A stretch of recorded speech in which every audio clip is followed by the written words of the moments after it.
Saiu agora há pouco a seguinte notícia no jornal o Globo. O ministro Edson Fachin, do Supremo Tribunal Federal, pediu para ser incluído na pauta do dia 26 o julgamento do pedido de liberdade de Lula. O julgamento será na segunda turma, integrada por 5 ministros. Caberá ao presidente do colegiado, Ricardo Lewandowski, marcar uma data para o recurso ser analisado. Então, o Fachin pediu, mas cabe ao Lewandowski marcar. No recurso, a defesa do petista pede o efeito suspensivo da condenação do TRF4 até que o STF julgue seu recurso. Isso aí é um perigo, Augusto Nunes e José Maria Trindade. Recurso de Lula que caia na segunda turma, com Dias Toffoli e Ricardo Lewandowski, que foram indicados ao Supremo pelo próprio Lula, além do Gilmar Mendes, que o suplente deputado Vadir Damus chama de aliado do PT atualmente, é um perigo, hein? Queria ouvir o que o Zé Maria tem a dizer aí para comentar em seguida. Fala aí. Zé. Olha, é sim um problema, é sim um perigo. Eu costumo dizer que no horizonte não há nada que possa tirar o ex-presidente Lula da cadeia e não há nada que possa garanti-lo ser um candidato à presidência da República. O ministro Gilmar Mendes disse em entrevista agora de que é o seguinte, que a prisão do ex-presidente Lula aumenta a possibilidade dele, a popularidade, porque todos entendem que a prisão do ex-presidente Lula seria apenas para que ele não seja candidato. Gente, isso não é verdade. Isso seguramente Gilmar não é Mendes verdade. Quem disse, então, Zé? Gilmar Mendes. Hoje? Então, assim, hoje. Então, é possível que haja aí uma reversão.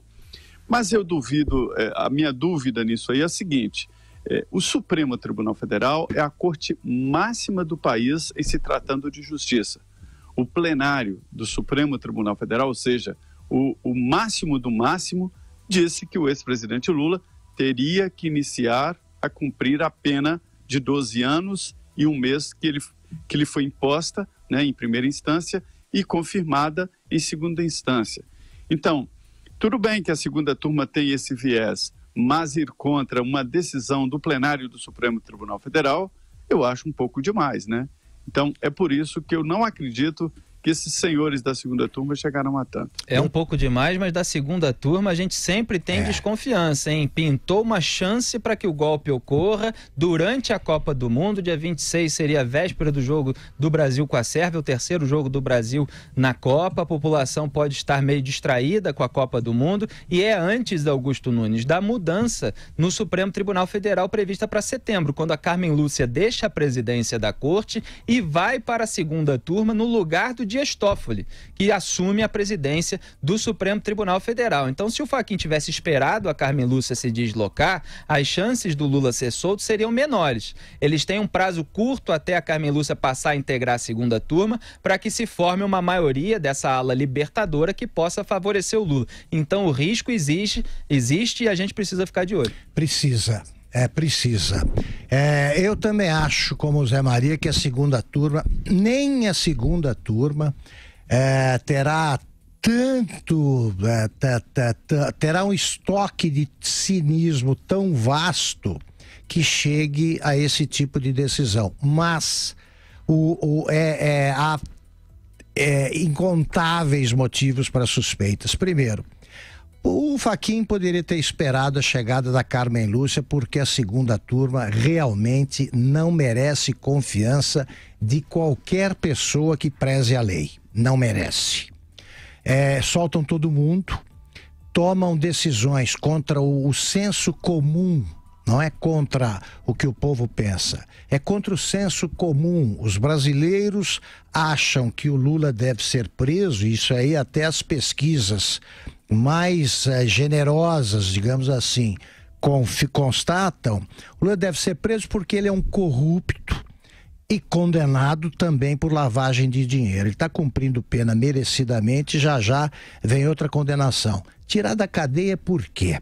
Agora me vem o Gilmar Mendes bancando o Instituto de Pesquisa e dizendo que a cadeia aumentou a popularidade do Lula. De onde ele tirou isso?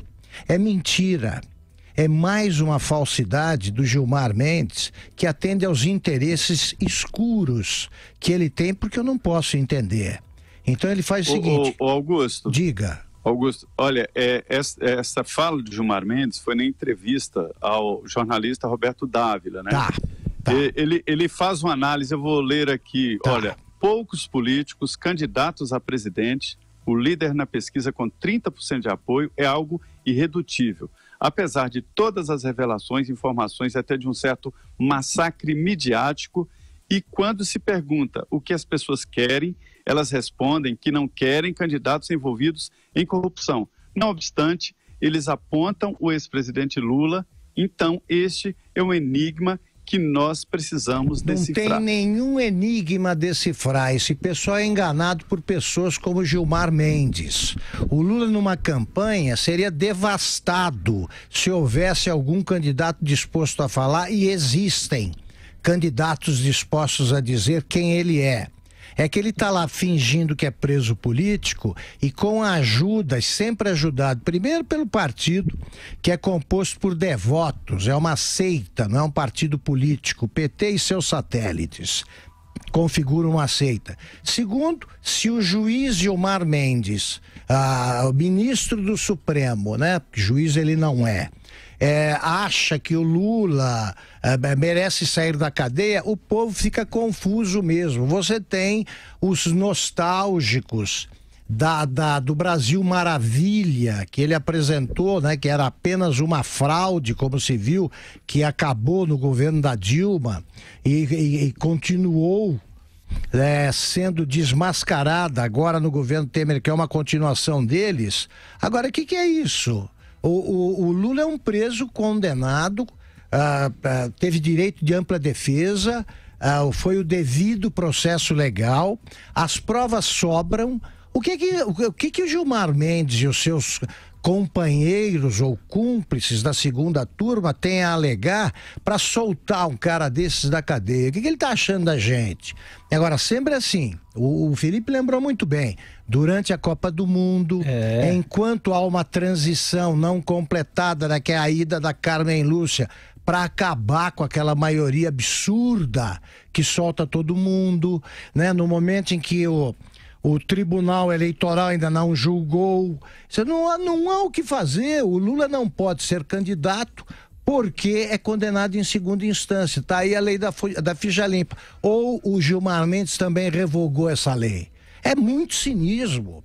Eu me estendi aqui no comentário porque eu já estou cansado de ver o espetáculo do cinismo, que hoje é um monólogo do Gilmar Mendes, sublinhado e endossado pelos seus cúmplices no Supremo Tribunal Federal, que deixou de ser um tribunal para ser um partido de toga que age em favor dos bandidos. É isso que nós estamos vendo e é isso que provoca indignação.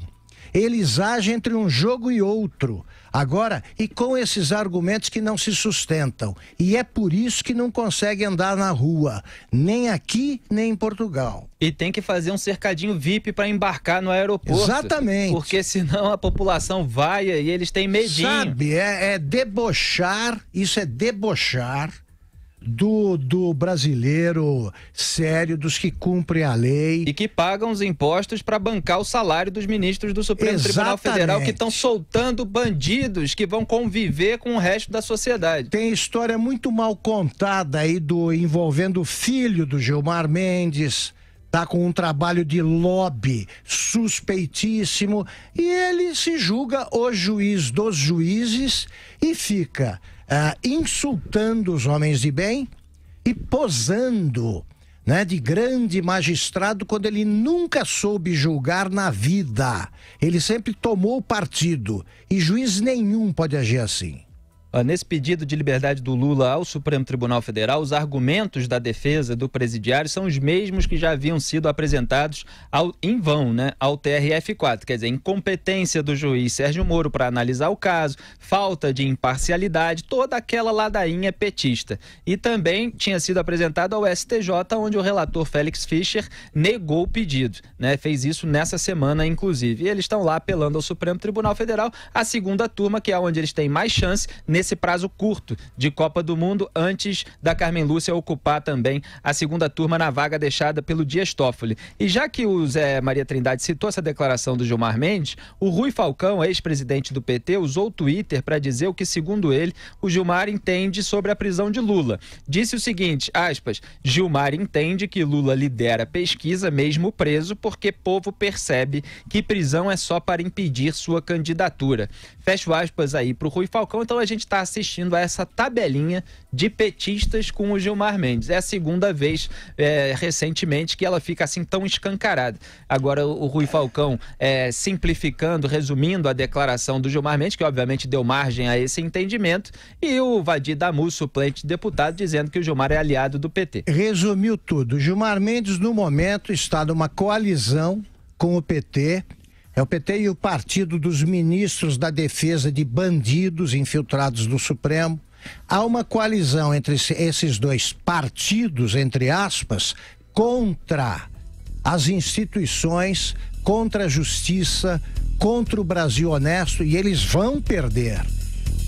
O que eles querem é prolongar, mas essa angústia do povo brasileiro que está cansado de bandidagens protegidas por juízes que se disfarçam, que são cúmplices de delinquentes disfarçados de juiz togado. Agora vamos fazer uma matemática simples aqui, Augusto Nunes e José Maria Trindade, para vocês verem o absurdo que pode acontecer no STF no dia 26, no julgamento do pedido de liberdade de Lula. Não estou dizendo que vai acontecer, mas existe o risco. Então existe o risco, atenção, que 3 ministros, formando a maioria na segunda turma, que é composta por 5 ministros, soltem o Lula depois que 15 juízes, 15 juízes de verdade, juízes decidiram que o Lula deveria ser preso. Não se incomodaram com a prisão do Lula, analisaram o processo e decidiram que o Lula deveria ser preso. 15 juízes, porque foi o Sérgio Moro na primeira instância, foram 3 no TRF4, que é a segunda instância, foram 5 que negaram habeas corpus ao Lula no STJ, 5 ministros do Superior Tribunal de Justiça, depois foram 6 ministros no plenário do STF que votaram contra o habeas corpus, contra 5 votos vencidos daqueles que votaram a favor da concessão do habeas corpus ao Lula. No total aí dá 15 votos a 5. E agora 16.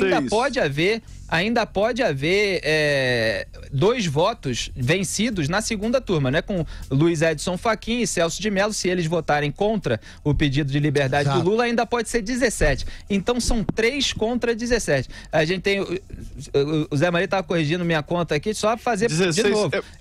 É o Moro 1, depois 3... É o Félix Fischer. São 4 mais 5, 9 mais 6, 15. Ah, sim, tem o Félix Fischer porque teve essa decisão que eu semana citei, passada. Que eu citei agora há pouco, mas foi uma decisão unilateral aí do Félix Fischer nessa rejeição desse pedido de liberdade anteriormente feito ao STJ, agora que está indo para o Supremo Tribunal Federal. Então, se a gente for contar isso, ainda tem a rejeição no TRF4, então é mais ainda. Então, mais de 15 juízes, vamos deixar assim, já votaram pelo Lula ficar preso. E 3 só, 3 podem votar pela liberdade dele e ele conseguir essa liberdade. E quem são os Felipe, 3? São 2 indicados pelo Lula e mais o Gilmar Mendes. Deixa eu jogar no lixo outro argumento do Gilmar Mendes. O Lula lidera as pesquisas e doce. Aí 30% dos brasileiros. Coisa nenhuma. Ele está ignorando os milhões de brasileiros, quase 40 milhões, que não estão querendo votar porque desconfiam de todos os políticos em consequência das descobertas da Operação Lava Jato, que levaram à cadeia, entre outros, o ex-presidente Lula. Quer dizer, na campanha ele seria eleito, ele teve quase 90% de aprovação quando a farsa vigorava. Quando ninguém, quando a imprensa, os juízes tal, se uniam para fingir que tudo estava uma maravilha no Brasil, quando o país já vivia, já sofria, né, os primeiros efeitos do câncer que o levou a mergulhar nessa crise profunda em que nos encontramos. Então, o que é isso? O cara caiu de mais de 80% para, digamos, hoje 30% dos que pretendem votar. O Lula sofreu uma queda violenta por quê? Porque o povo descobriu que teve um presidente que, disfarçado de pai dos pobres, se transformou no maior ladrão que já passou pelo gabinete do Palácio do Planalto. Eu não consigo nem tentar entender essa situação, porque na minha cabeça existem dois pontos muito claros. Um é de que o que condenou o ex-presidente Lula não foi a política, foi a justiça. E no Brasil há uma separação legal entre os três poderes e entre também uma gestão política e uma gestão, evidentemente, que resvala para a polícia. O ex-presidente Lula foi condenado diante de um processo legal que obedeceu a todas as instâncias, com direito à defesa do ex-presidente Lula, passando por todos os tribunais. Hoje ele já está cumprindo pena, porque em algum momento é preciso cumprir a pena, e o momento chegou depois da condenação em segunda instância. Ele ficou solto até lá, até a segunda instância. Alguns nem isso. Por exemplo, o ex-presidente da Câmara, muito importante, por que não?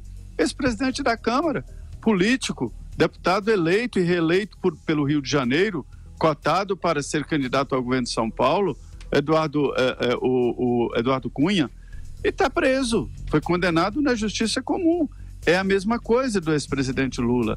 Agora, a segunda turma, Felipe, acho que a gente tem que, como você sempre diz, ficar de olho, fazer aqui os comentários e mostrar claramente o que está acontecendo, porque parece que só a gente que fala. Eu fico impressionado e volto a cobrar. Gente, é por isso que o Bolsonaro está em primeiro lugar e o Lula está em primeiro lugar, porque os dois falam o que pensam.